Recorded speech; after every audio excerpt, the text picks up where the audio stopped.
Hello दोस्तों, welcome to JSSC education.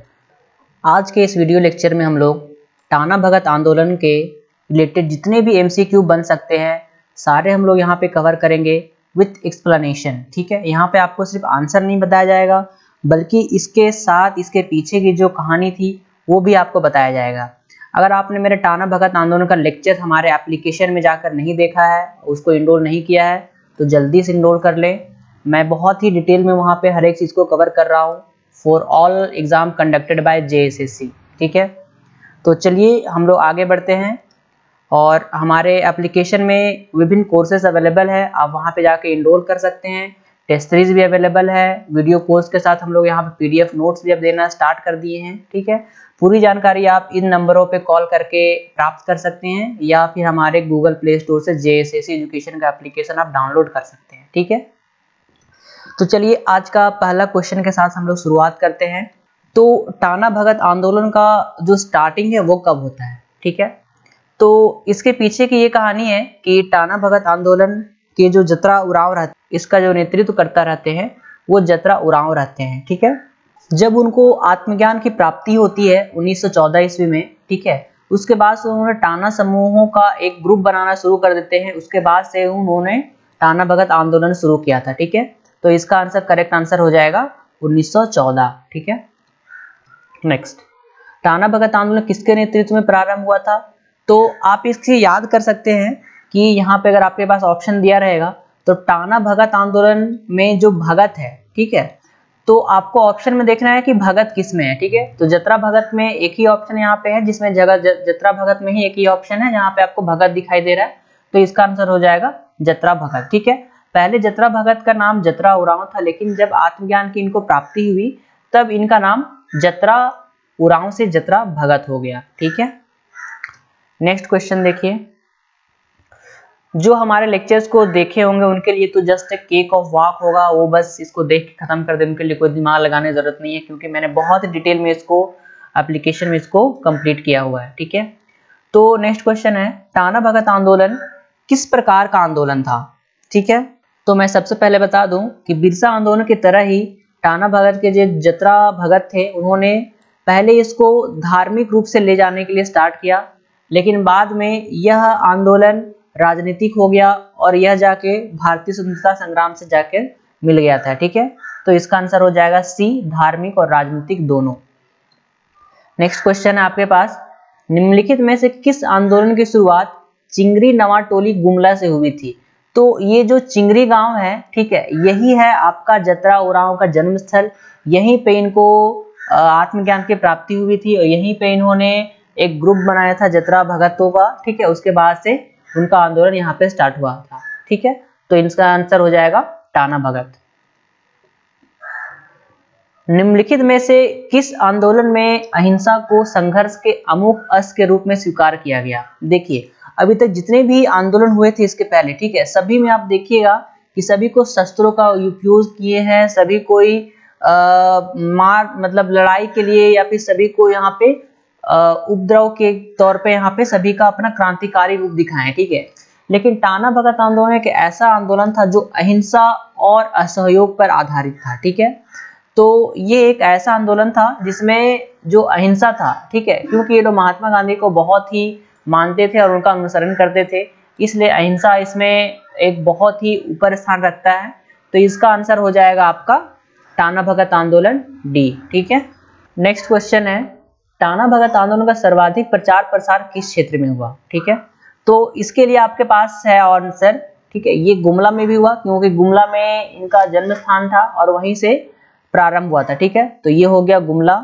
उसके बाद ये देखिए लोहरदगा और यहाँ पे ये हो गया आपका रांची। तो ये देखिए तीनों का तीनों सटा हुआ है, तो ये तीनों एरिया में ही इसका आंदोलन का प्रचार प्रसार हुआ था बहुत तेजी से। ठीक है, तो इसका आंसर हो जाएगा उपयुक्त सभी। ठीक है, नेक्स्ट, मांडर में टाना भगत आंदोलन का नेतृत्व किसने किया था? मांडर रांची क्षेत्र के अंदर आता है। ठीक है, तो मांडर में उस समय जो शिबू भगत थे वो उस आंदोलन का यहाँ पे नेतृत्व कर रहे थे। और मैं बता दूं कि जब जतरा भगत का मृत्यु हो जाता है उसके बाद शिबू भगत ने जितने भी टाना भगतों थे उनको मांस खाने की आजादी दे देते हैं, उनको परमिशन दे देते हैं।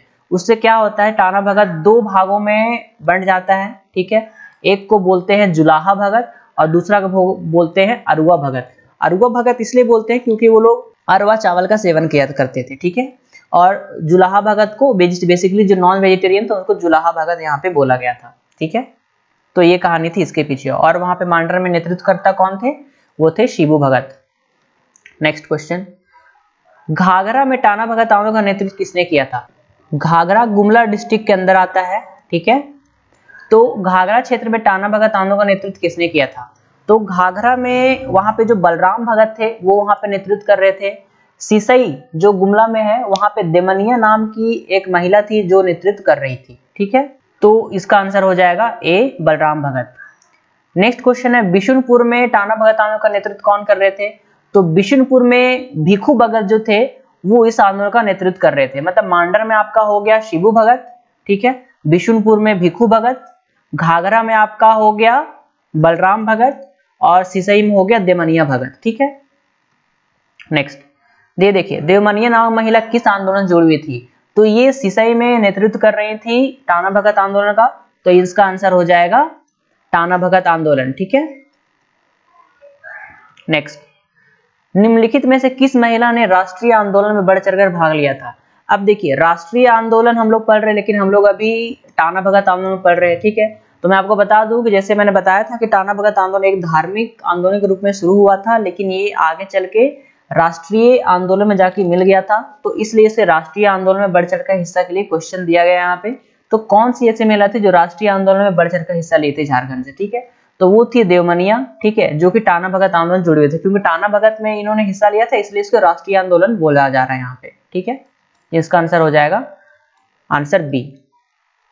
नेक्स्ट, टाना भगत सर्वप्रथम राष्ट्रीय आंदोलन से कब जुड़े? मतलब जो राष्ट्रीय आंदोलन चल रहा था, स्वतंत्रता संग्राम वाला आंदोलन जो चल रहा था, उसमें सबसे पहले वो कब जुड़े थे, ठीक है।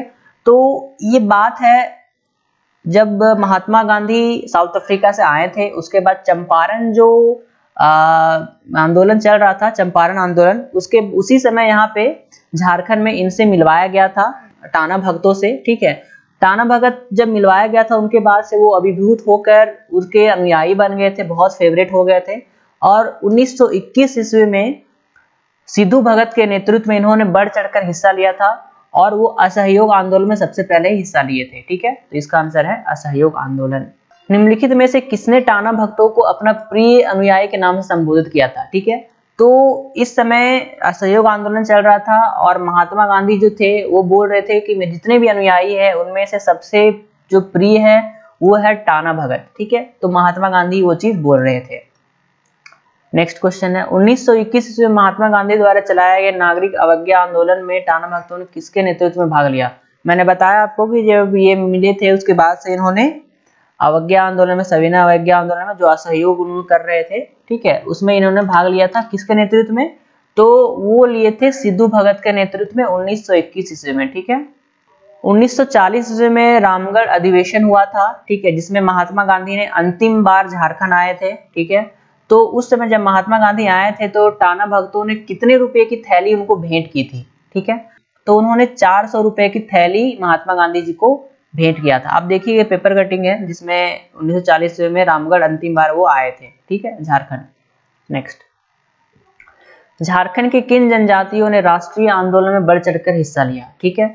तो राष्ट्रीय आंदोलन, हमको बार बार मैं आपको बोल रहा हूँ कि राष्ट्रीय आंदोलन, इससे पहले कोई भी आंदोलन था जो राष्ट्रीय आंदोलन में भाग नहीं लिया था, इसलिए ये विद्रोह जो होता है इंपॉर्टेंट हो जाता है। इसलिए टाना भगत आंदोलन राष्ट्रीय आंदोलन से जुड़ा हुआ था इसलिए, और इसमें जो टाना भगत आंदोलन था उसमें मुख्य रूप से उरांव थे, इसलिए उरांव ने यहाँ पे बढ़ चढ़कर हिस्सा लिया था, ठीक है। इसके साथ साथ मुंडा और खड़िया भी टाना भगत में आते हैं, लेकिन यहाँ पे आपको मुंडा और खड़िया दो कोई भी ऑप्शन नहीं दिख रहा है, इसलिए यहाँ पे आप उरांव को टिक कीजिएगा, ठीक है। नेक्स्ट, टाना भगत आंदोलन के अनुयायी किस राष्ट्रीय नेता सबसे ज्यादा प्रभावित थे? हम बता चुके हैं, वो थे आपके महात्मा गांधी। नेक्स्ट, टाना भगत आंदोलन के संबंध में कौन सा कथन सही है, ठीक है। तो आपको बोलना है सबसे पहला कि यह आंदोलन धार्मिक से राजनीतिक हुआ था। मैंने बताया है कि जब जतरा भगत थे वो धार्मिक के रूप में इन्होंने स्टार्ट किया था, लेकिन बाद में ये राजनीतिक रूप ले लिया था, तो ये तो सही है। नेक्स्ट देखते हैं, इस आंदोलन का उद्देश्य प्रशासन की स्थापना थी। तो ये इसका जो हो रहा था, ठीक है, ये जो आंदोलन हो रहा था तो जब ये पलामू तक फैल गया था, पलामू के राजा से इन्होंने मांग की थी हम लोगों को स्वशासन चाहिए, राजा के पद को समाप्त कर दीजिए। ठीक है, तो इस आंदोलन में स्वशासन के उद्देश्य की स्थापना यहाँ पे हो रही थी। ठीक है, उसके बाद बी ऑप्शन देख लेते हैं कि यह एकमात्र जनजातीय आंदोलन जिसका रूप राष्ट्रीय था। ठीक है, तो मैं आपको बता दे रहा हूँ कि जितने भी जनजातीय विद्रोह हुए थे उसमें से यही एक विद्रोह था जो राष्ट्रीय में कूद पड़ा था। ठीक है, तो इसका आंसर हो जाएगा उपयुक्त सभी। निम्नलिखित में से किस जनजातीय आंदोलन में राजनीतिक जागरण देखने को मिलता है? फिर से वही चीज, ठीक है, राजनीतिक जागरण किस में देखने को मिलता है? क्योंकि राष्ट्रीयता से ये जुड़ गए थे, सबसे ज्यादा जागरण जो जागृति थी इसी आंदोलन में देखने को मिल रही थी। ठीक है, इसका आंसर हो जाएगा टाना भगत आंदोलन। निम्नलिखित में से किस आंदोलन में जर्मन बाबा के गीत गाकर उनके समर्थक उन्हें आह्वान कर रहे थे? ठीक है, तो इसमें एक चीज उल्लेख है, ठीक है, कि जब ये लोग आंदोलन कर रहे थे उसमें जर्मन बाबा का गीत गाकर वो उसका आह्वान किया करते थे टाना भगत लोग। ठीक है, तो इसका आंसर हो जाएगा टाना भगत आंदोलन। रांची जिला भगत पुनर्वास अधिनियम कब पारित हुआ?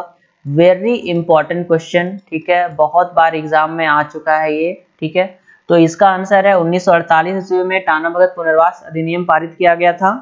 तो 1948 में जब ये अधिनियम पास हुआ, ठीक है, तो इसके अंतर्गत क्या किया गया, जितने भी टाना भगत समुदाय के लोगों का जो जमीन, ठीक है, एक्चुअली हुआ क्या था, जब ये लोग असहयोग आंदोलन कर रहे थे उसमें उस समय 1930 ईस्वी में, ठीक है, जो बारदोली में कर ना देने का एक आंदोलन चलाया था सरदार वल्लभ भाई पटेल ने। ठीक है, तो उससे प्रभावित होकर इन लोगों ने भी अपने जमींदारों को कर देना बंद कर दिया। अब इसके परिणाम स्वरूप इन लोगों को बहुत ही ज्यादा भुगतना पड़ रहा है अभी तक। ठीक है, तो उसके बाद जमींदारों ने क्या किया, उनकी जमीनें को जब्त कर लिया और सभी जितने भी थे जमीनें उसको नीलाम कर दिया गया। ठीक है, और नीलाम कर देने के बाद उनके हाथ से पूरी की पूरी जमीनें चली गई थी। ठीक है, तो इसके बाद से जब ये लोग हमेशा से आंदोलन करते आ रहे हैं, हम लोग ये सब जब भी आप देखिएगा टाना भगत जो भी आंदोलन करेंगे वो एकदम प्रेम भाव से शांतिपूर्ण वो लोग आंदोलन करते हैं। ठीक है, और वो लोग सरकार से मांग करते हैं कि हमारी जमीनें वापस कर दीजिए। तो ये सब अभी तक चलते ही आ रहा है और अभी तक ये लोग सरकारी आंकड़ों के अनुसार लगभग 2500 एकड़ की जमीन अभी भी इनको वापस नहीं मिली है। ठीक है, तो इस अधिनियम के तहत ये लागू किया गया और इसके तहत बोला गया कि सबको हम लोग वापस लौटाने का प्रक्रिया शुरू किया गया था। ठीक है, जमीनों को। नेक्स्ट क्वेश्चन है, जनजातीय आंदोलन का मुख्य कारण क्या था? इसका मुख्य कारण क्या था? इस आंदोलन का मुख्य कारण था कि दिकुओं के द्वारा बहुत ज्यादा शोषण हो रहा था। ठीक है, दिकुओं का शोषण इतना ज्यादा बढ़ गया था कि ये लोग सह नहीं पा रहे थे। दिक्कू मतलब जमींदार, जो आपके ठेकेदार, ठीक है, अंग्रेज, ये सबको दिक्कू बोला जाता था। तो इसका शोषण इतना बढ़ गया था, इसके कारण ये आंदोलन यहाँ पे शुरू हुआ था। ठीक है, तो thank you for watching this. ठीक है, अगर आपको कोई डाउट होता है या फिर आप कोई कोर्स से रिलेटेड आपको कोई क्वेरी है तो आप इन नंबर में कॉल करके उनकी जानकारी प्राप्त कर सकते हैं। एप्लीकेशन का लिंक डिस्क्रिप्शन में भी दे दिया गया है, वहां से भी जाकर इसको प्राप्त कर सकते हैं। और अगर आपको इसका पीडीएफ चाहिए तो आप हमारे टेलीग्राम ग्रुप में ऐड हो सकते हैं। जेएसएससी एजुकेशन टेलीग्राम ग्रुप का नाम है, आप इसका लिंक डिस्क्रिप्शन में भी पा सकते हैं। ठीक है, तो thank you, all the best.